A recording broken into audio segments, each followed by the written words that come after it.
Kisah Nabi Musa tampar malaikat maut hingga bola matanya pecah. Nabi Musa alaihissalam tercantum dalam 25 nama-nama nabi yang disebutkan di dalam Al-Quran. Berdasarkan urutan, beliau berada di urutan ke-15. Beliau adalah salah satu nabi yang diutus Allah Subhanahu wa Ta'ala kepada kaum Yahudi. Di antara watak yang dimiliki Nabi Musa, beliau merupakan sosok yang sangat spontan ketika bertemu dan memperlakukan orang lain. Lalu ada kisah menarik tentang Nabi Musa dan malaikat maut sebagaimana dikutip dari laman resmi NU. Kisah ini dituliskan dalam riwayat Muslim dari Abu Hurairah. Dalam hadis tersebut disampaikan bahwa Allah Subhanahu wa Ta'ala telah mengutus malaikat maut kepada Nabi Musa dalam wujud seorang pria. Dia meminta Nabi untuk memenuhi panggilannya. Melalui malaikat, Allah Subhanahu wa Ta'ala juga menyampaikan bahwa ajalnya sudah dekat dan saat kematiannya akan segera tiba. Namun sebagai sosok yang tegas tidaklah mengherankan jika begitu didatangi malaikat, Nabi Musa langsung menampar wajah malaikat tersebut hingga matanya terpecah. Maksudnya mata di sini adalah mata malaikat yang kala itu datang dalam wujud seorang pria. Sebab jika bukan dalam wujud manusia, pasti Nabi tidak akan bisa menamparnya.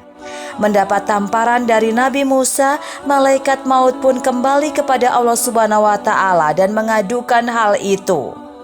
Kemudian Allah Subhanahu wa Ta'ala segera mengembalikan penglihatannya dan memerintah untuk kembali menemui Nabi Musa guna meminta meletakkan tangannya di atas punggung sapi jantan.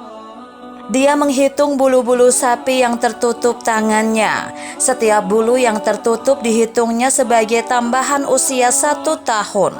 Walhasil tambahan usianya sebanyak bulu sapi yang tertutup tersebut.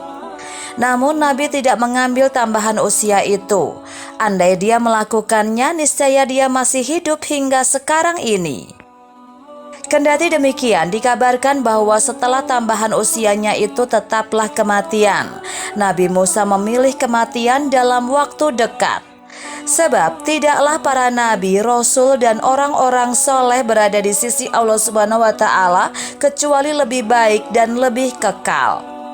Jika arwah para syuhada diibaratkan dengan burung-burung yang terbang di taman surga, memakan buah-buahnya dan meminum air sungai yang ada di dalamnya, berlindung di bawah lampu-lampu yang tergantung di bawah langit Arsy Ar-Rahman, maka kehidupan para nabi dan rasul di sana tentu lebih dari itu. Tidak bisa dibayangkan bagaimana keadaan Musa jika masih hidup hingga hari ini. Dia akan terus mendapat ujian dan beban hidup.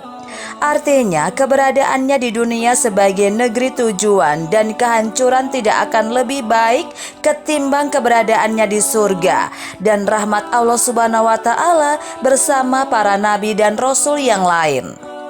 Namun sebelum kematian, Nabi Musa memohon kepada Allah Subhanahu wa Ta'ala agar nyawanya dicabut dekat tanah suci Baitul Maqdis hingga sedekat lemparan batu.